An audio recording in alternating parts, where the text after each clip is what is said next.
نحمده ونصلي على رسوله الكريم أما بعد فأعوذ بالله من الشيطان الرجيم بسم اللہ الرحمن الرحیم۔ آج سورۃ الضحیٰ ہے جی۔ پہلی 5 آیات مبارکہ تجوید کے اعتبار سے پہلے پڑھ لیتے ہیں۔ واو کے لیے شفتین گول، دونوں ہونٹوں کو گول کرنا ہے۔ والضحیٰ واللیل اذا سجى، اذا ذال کے لیے نوک لسان باہر آئے گی اور سین اس کے بعد سین ہے تو فوراً اندر جا کے دونوں دانت زور سے جڑ جائیں گے اور پیچھے سے زبان ٹکرائے گی تو یہ سین ادا ہوگا۔ واللیل اذا سجى ما ودعك ربك وما قلى، بڑے سادہ سے حروف ہیں، قاف کو پر کرنا ہے اور ودعك قا، یہ دونوں میں فرق جو ہے وہ نمایاں ہونا چاہیے۔ وما قلى اور پر بھی ہوگا، یہ کاف پتلا ہوگا۔ وَلَلْآخِرَةُ خَيْرٌ لَكَ مِنَ الْأُولَى، وَلَلْآخِرَةُ را کو جب بھی زبر اور پیش کے ساتھ ہو تو پر پڑا جاتا ہے، تو آخرہ وَلَلْآخِرَةُ خَيْرٌ لَكَ مِنَ الْأُولَى، لَكَ یہاں پہ تنوین کا اس لام کے اندر ادغام کامل ہے، اصل میں تھا خیرن، تو خیرن کی جو نون ہے وہ نون کا ادغام کامل ہے اس لام کے اندر، کیونکہ تنوین کے بعد اگر حرف لام اور را یہ دو حروف آ جائیں تو اس کا ادغام مکمل طور پر ہوتا ہے۔ یہ پڑھنے میں بالکل باقی خیرن لک نہیں، یہ غلط ہوگا، اس کو خیر لک من الاولی ولسوف، دیکھ رہے ہیں سین کے لیے کیا ہے کہ اس کو مخرج سے ادا کرنا ہے۔ وَلَسَوْفَ يُعْطِيكَ رَبُّكَ فَتَرْضَىٰ، یہ ہوئی جی تجوید کے بارے میں کلمات کی تفصیل۔ آگے چلتے ہیں علم صرف میں یہ لفظ پہلا ہی کلمہ جو ہے وہ ہمارا ضاد، ہا اور واو اس کا مادہ ہے۔ واو جو ہے واو جارہ اور قسمیہ ہے۔ یہ لفظ اس کا روٹ ورڈ ہے ضاد، ہا اور واو۔ ضاد، ہا اور واو میں کیا ہے کہ یہ لفظ جب ثلاثی مجرد لفظ پیش کے ساتھ اگر وہ ناقص واوی ہو تو یہ لفظ بنے گا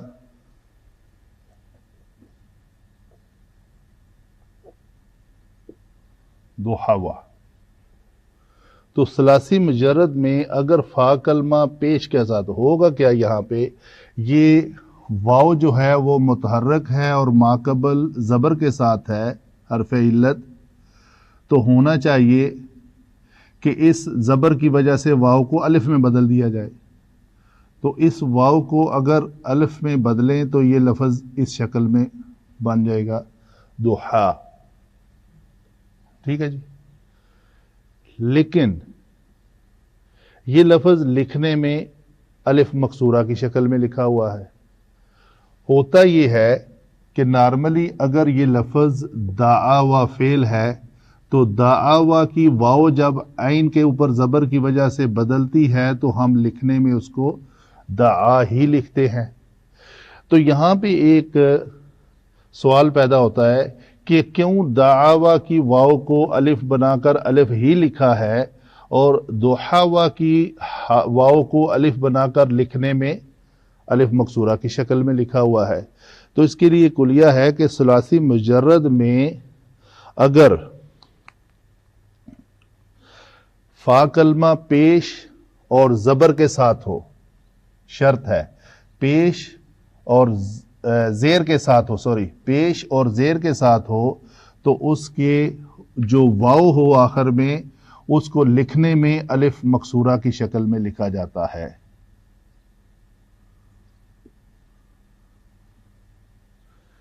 فا کلمہ کے اوپر پیش اور زیر کی شکل میں، اگر یہی کلمہ مثلا ایک اور مثال میں دیتا ہوں، آساوا، یہ لفظ لکھنے میں آسا ہی رہے گا جو لاٹھی کے معنی میں استعمال ہوتا ہے، تو اس کے الف کو ہم الف مکسورہ کی شکل میں نہیں لکھیں گے کیونکہ اس کا عین کلمہ زبر کے ساتھ آیا ہے۔ اگر عین کلمہ پیش اور زیر کے ساتھ ہو تو یہ الف مکسورہ کی شکل میں لکھا جاتا ہے۔ واو پھر حرف عطف ہے یا دوبارہ قسمیہ ہے، عطف ہے یہ۔ لیل اسم ہے، اذا اسم ظرف زمان، سجا اس کا روٹ ورڈ سین جیم اور واو، یہ بھی اسی طرح کا ہی اس میں کلیہ ہے۔ یہاں پہ پھر یہ تضاد آ گیا ہے، یعنی یہ جو ہم نے کلیہ پڑھا کہ پیش اور زیر کی شکل میں ہو تو اس کو ہم الف مکسورہ کی شکل میں لکھیں گے اور دوسرے کو ہم الف ہی لکھیں گے، یہاں پہ پھر تضاد آ گیا ہے۔ یہ لفظ ہے سجا ہوا، تو اس کو لکھنے میں یہ ہونا چاہیے، ٹھیک ہے، لیکن پھر اس کے اوپر علماء لکھتے ہیں یہ قانون ہے کہ اس کو لکھنے میں یہ کچھ ڈکشنری کا ریفرنس دیا ہوا ہے کہ اس کو سجا ہی لکھا جاتا ہے، ٹھیک ہے جی۔ باقی واللہ عالم بالصواب۔ ما نافیہ، ودعاکا، یہ کیا ہے جی؟ واو دال اور عین، یہ باب تفعیل سے ہے۔ باب تفعیل میں اس کا وزن ہے ودع یودع تودیعا۔ تودیعا کا لفظی معنی ہوتا ہے کسی مسافر کو خیر بات کہنا، ٹھیک ہے۔ تو کاف ضمیر ہے، کون سی جی؟ منصوب۔ اس کو ہم منصوب اس لیے کہتے ہیں جب بھی یہ ضمیر، یہ کاف نہیں، ہو ہما ہم ہا ہما ہننا کا کما کم کی کما کننا، 14 صیغوں میں سے کوئی صیغہ بھی جب کسی فعل کے بعد آ جائے تو وہ منصوب ہوتا ہے۔ ربو کا، رب اسم، اور پھر یہی کاف ضمیر کیا ہوئی ہے؟ اسم کے بعد آئی ہے تو ہم یہ کہیں گے مجرور۔ جب فعل کے بعد آئے تو منصوب، جب اسم کے بعد آئے تو مجرور۔ واو پھر حرف عطف ہے، ما پھر حرف نفی ہے۔ قلا، اس کا روٹ ورڈ بھی قاف لام اور یا ہے، یہ اسی طرح بنا ہے قلا یا سے قلا، یعنی یا کو الف میں بدلا، پھر وہ الف جو ہے ایک سٹیپ لے لیتے ہیں، یہ بنا، پھر یہ الف لکھنے میں الف مکسورہ کی شکل میں اس لیے لکھا جائے گا کہ یہ الف چونکہ یا کی بدلی ہوئی شیپ ہے تو اس کو اس شکل میں لکھا جائے گا۔ وللآخرۃ، واو پھر عطف ہے، لام یہ لام تاکید ہے، آخرہ اسم ہے، خیر اسم، لکا مرکب جاری، یہ من الاولا یہ اسم، یہ حرف جر، یہ بھی مرکب جاری۔ واو عطف، لام تاکید، سوفا یہ فعل مضارع کے اوپر داخل ہو کر مستقبل میں معنی میں دیتا ہے، مستقبل میں سین اور سوفا، سین قریب سوفا بعید، اور یہ سوفا یہاں پہ بھی یہ قریب کے معنی دے رہا ہے، تو یہ حرف قریب بھی لکھا ہوا ہے اس کو نام۔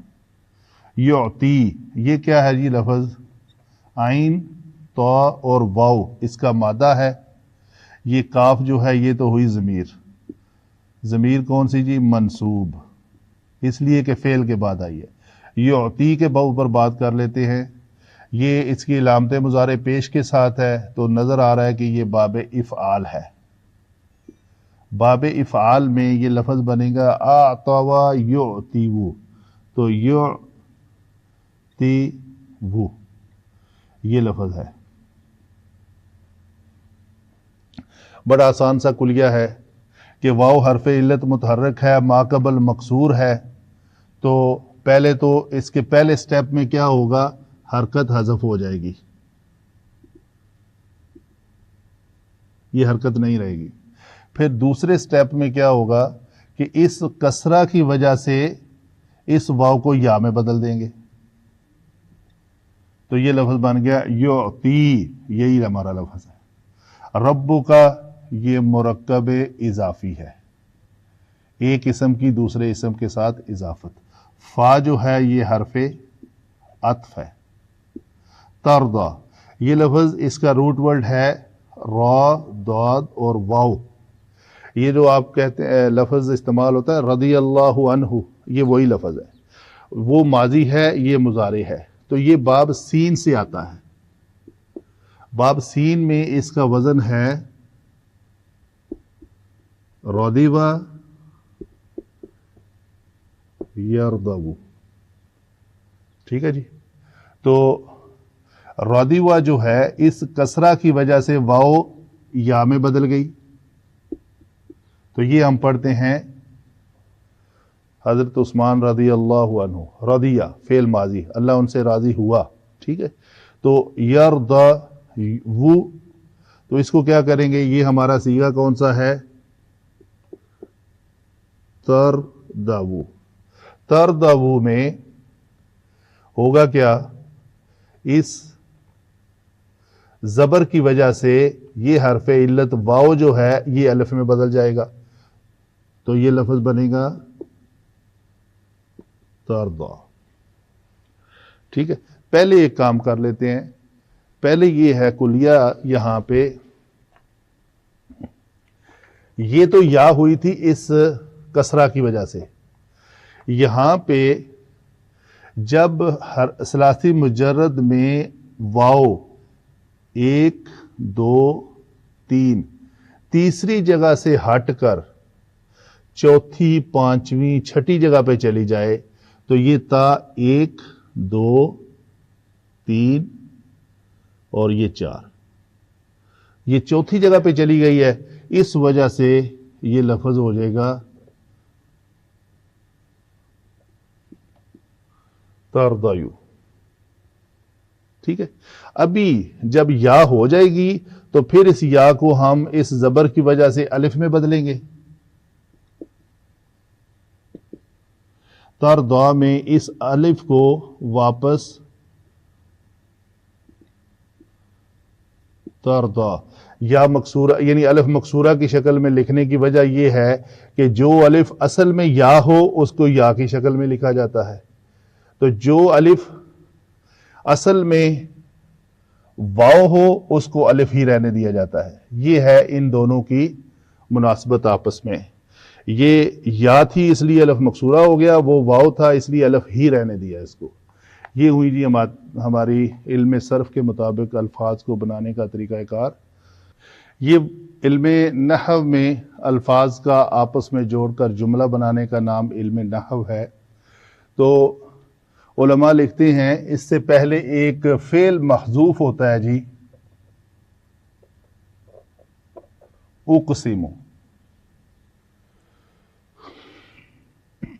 اس کا شان نزول کثرت سے تفاسیر میں لکھا ہوا ہے کہ ایک دفعہ آپ صلی اللہ علیہ وسلم بیماری کی حالت میں تھے اور صبح تہجد کی نماز کو نہ پہنچ سکے، تو کسی عورت نے یہ کہا کہ آپ کے نعوذ باللہ شیطان نے آپ کو چھوڑ دیا ہے.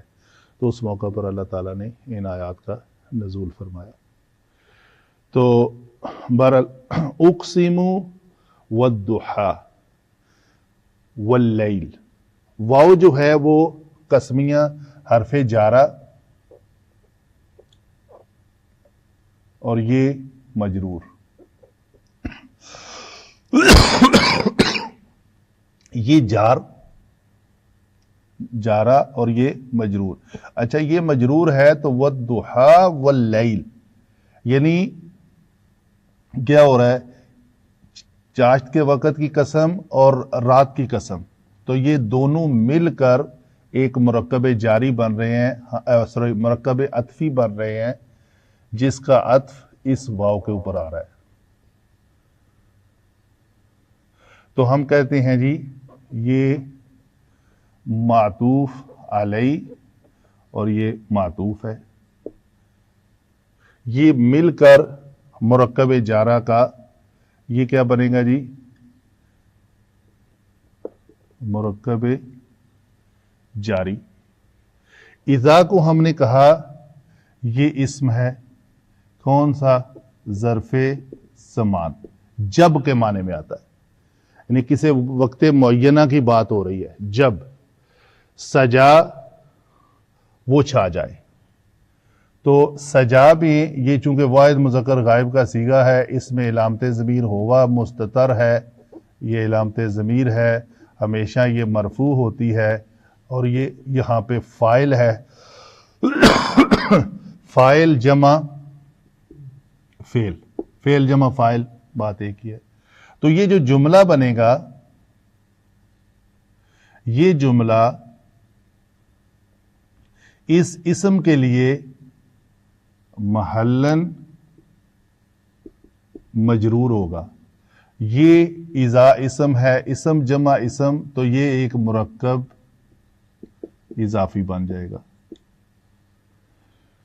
ٹھیک ہے جی.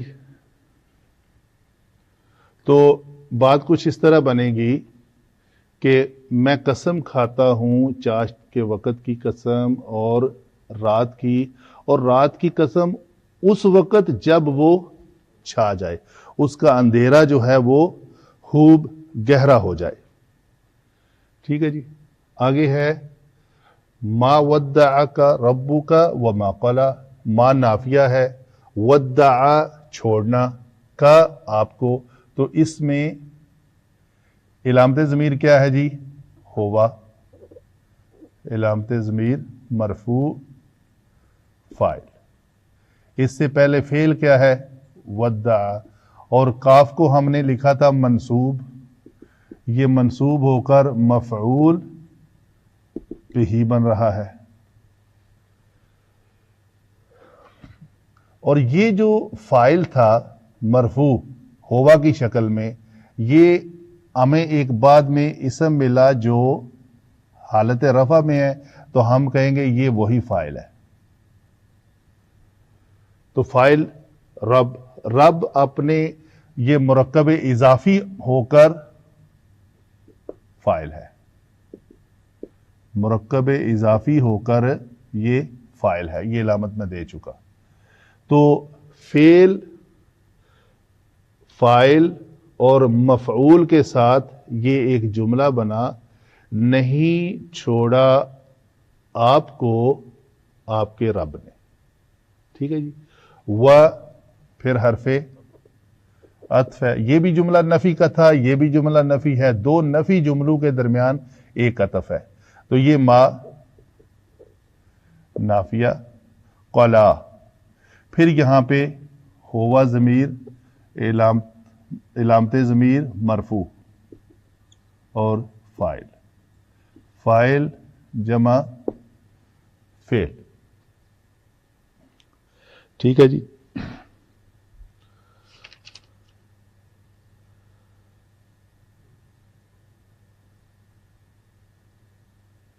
نہ وہ آپ سے ناراض ہوا. تو یہ قلا جو ہے وہ ناراض ہونے کے معنی میں ہے کہ کون ناراض نہیں ہوا؟ ہوا. ہوا کون ہے؟ وہی رب. تو یہ قلا میں یہ جو ہوا کی ضمیر ہے اس رب کی طرف لوٹ رہی ہے. تو آپ کا رب نہ تو آپ سے ناراض ہوا ہے اور نہ ہی اس نے آپ کو چھوڑا ہے. ٹھیک ہے جی. آگے والا جملہ دیکھتے ہیں. ایک اس کا آپس میں جو ربط ہے وہ بھی بیان کر لیں.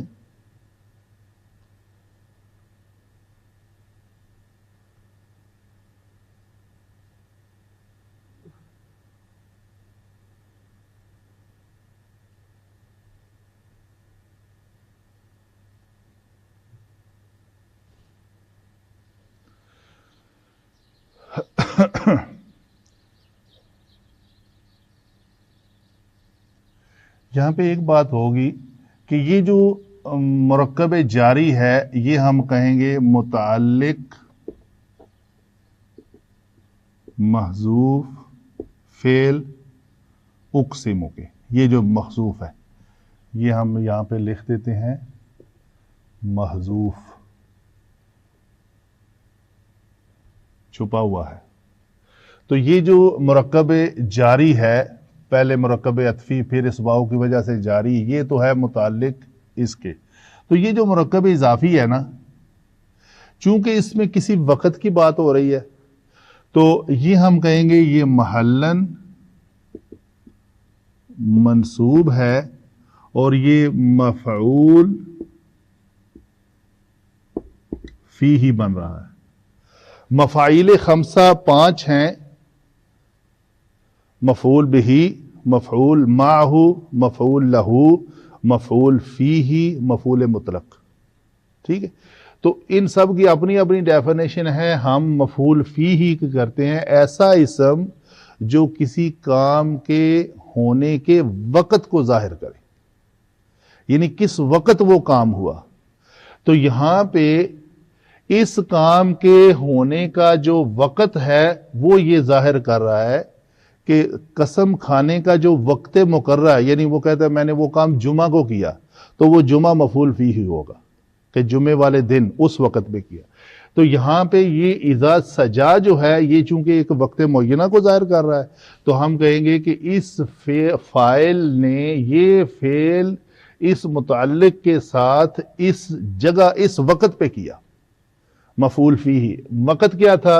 اذا سجا، جب وہ رات گہری اندھیرا ہو جائے اس وقت کی اللہ تعالیٰ قسم لے رہا ہے۔ آگے چلتے ہیں، وَلَلْآخِرَةُ خَيْرٌ لَكَ مِنَ الْأُولَى۔ یہ یہاں پہ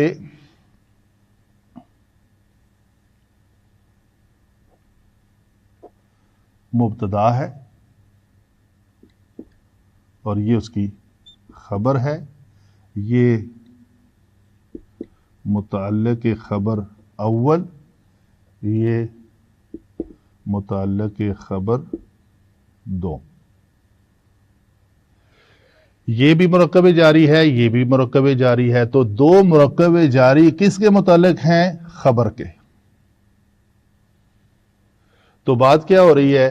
ایک جملہ اسمیہ ہے جس کا مبتدا بھی ہے اور خبر اپنے متعلق کے ساتھ واضح کر رہی ہے اس لام تاکید کے ساتھ۔ لام جو ہے وہ تاکید کے لیے ہے، اور یقیناً آخرت بہتر ہے۔ آخرت کے بارے میں خبر کیا ہے؟ وہ بہتر ہے۔ کس کے لیے؟ لکا، آپ کے لیے بہتر ہے، من الاولی، پہلے سے۔ تو اس کی تفسیر میں علماء جو ہے نا وہ دو لیتے ہیں، ہر بعد میں آنے والا وقت بہتر ہے اسی زندگی میں، اور ایک ہے کہ اس زندگی سے آخرت بہتر ہے جہاں پہ آپ کو حوض کوثر کے اوپر خیر کثیر عطا کی جائے گی، تو وہ بہت بہتر ہوگا، ٹھیک ہے۔ وَلَسَوْفَ يُعْطِيكَ رَبُّكَ فَتَرْضَى۔ تو یہ بہتری کی آگے مزید ڈیٹیل دی جا رہی ہے کہ کیوں بہتر ہے۔ ان قریب، ضرور، یہ حرف عطف ہے، ٹھیک ہے جی، اور لام تاکید کے لیے ہے، ضرور، سوف ہم نے کہا قریب، ان قریب، یعطی کا ربو کا۔ تو اس میں ہوا کی بات نہیں کرتے ہم، اس اسم کو چونکہ ہمیں نظر آ رہا ہے یہ مرفوع ہے تو یہ فاعل ہے اور یہ اس کا فعل ہے۔ یہ ہم نے کہا کہ اسم ضمیر فعل کے بعد آئی ہے تو منصوب ہے، منصوب ہو کر یہ مفعول بھی بن رہی ہے، ٹھیک ہے جی۔ تو یہ کلیہ نارملی جو روٹین ہوتی ہے وہ یہ ہوتی ہے فعل، فاعل اور مفعول۔ جملہ اسمیہ کی جو ترتیب ہے وہ یہ ہوتی ہے فعل، فاعل اور مفعول۔ تو ایک شرط ہے کہ جب اس میں فاعل، جو جملے میں فاعل ہے وہ اس میں ظاہر ہو، اور مفعول جو ہے وہ کوئی ضمیر ہو، تو پھر مفعول کو فاعل سے مقدم کر لیا جاتا ہے، اس ضمیر کو فعل کے ساتھ لے لیا جاتا ہے۔ یہ ہے اس کے مقدم ہونے کی وجہ سے، یہ اسلوب ہے عربی گرامر کا کہ فعل فاعل مفعول نارمل روٹین ہے، تو جب فعل فاعل مفعول کی بجائے فعل مفعول فاعل ہو گیا ہے تو یہ اس کی لوکیشن یہاں پہ تھی کہیں، اس کو پہلے لے آیا۔ وجہ کیا تھی؟ وجہ یہ ہے کہ اس کا اس میں ظاہر ہونا اور اس کا اس میں ضمیر ہونا۔ جہاں پہ بھی آپ جملہ دیکھیں گے دو شرائط ہیں، اگر فاعل اس میں ظاہر ہو اور مفعول جو ہے وہ کسی ضمیر کی شکل میں آ رہی ہے، جیسا کہ ہو، ہما، ہم، ہا، ہما، کوئی بھی ہو، تو اس کو مفعول کو مقدم کر لیا جاتا ہے۔ یہی کچھ بات یہاں پہ بھی ہوئی تھی، یہ بھی ہے۔ یہ یہاں پہ کیا ہے، اس میں ظاہر فاعل آ گیا ہے اور مفعول کاف ہے وہ فاعل سے مقدم ہو گیا ہے۔ اچھا جی، یہ فاعل مفعول بھی فعل ربو کا یہ مرکب اضافی ہو کر فاعل ہے۔ فا جو ہے عطف ہے۔ دو رائے ہیں یہاں پہ، کچھ کہتے ہیں کہ یہ حرف عطف ہے۔ فترضا، ترضا میں کیا ہے، یہ فعل مضارع واحد مذکر حاضر کا صیغہ ہے، اس میں علامت ضمیر جو ہے انت ہے، اور علامت ضمیر ہمیشہ مرفوع ہو کر فاعل بنتی ہے۔ علامت ضمیر مرفوع، تو یہ فاعل بنی۔ تو فاعل کون ہے؟ اس فاعل سے مراد، انت سے مراد محمد صلی اللہ علیہ وآلہ وسلم ہے۔ فترضا فعل کیا ہوگا؟ رضیہ، فعل جمع فاعل، ایک جملہ ہے کہ آپ راضی ہو جائیں گے، ٹھیک ہے۔ دوسری رائے علماء کی یہ ہے کہ اگر اس کو جملہ شرطیہ لیا جائے تو سوف یعطیک ربک، ان قریب آپ کا رب آپ کو دے گا، تو اس دینے کے بدلے میں جو شرط ہے آپ راضی ہو جائیں گے۔ تو اگر وہ دینے کے بدلے میں یہ جواب شرط ہو تو جواب شرط کا کلیہ ہے کہ اس میں ترضا میں آخر میں حرف علت غائب ہو جایا کرتا ہے، لیکن اگر جواب شرط کے اوپر فا داخل ہو جائے تو وہ حرف علت غائب نہیں ہوتا۔ وما علینا الا البلاغ المبین۔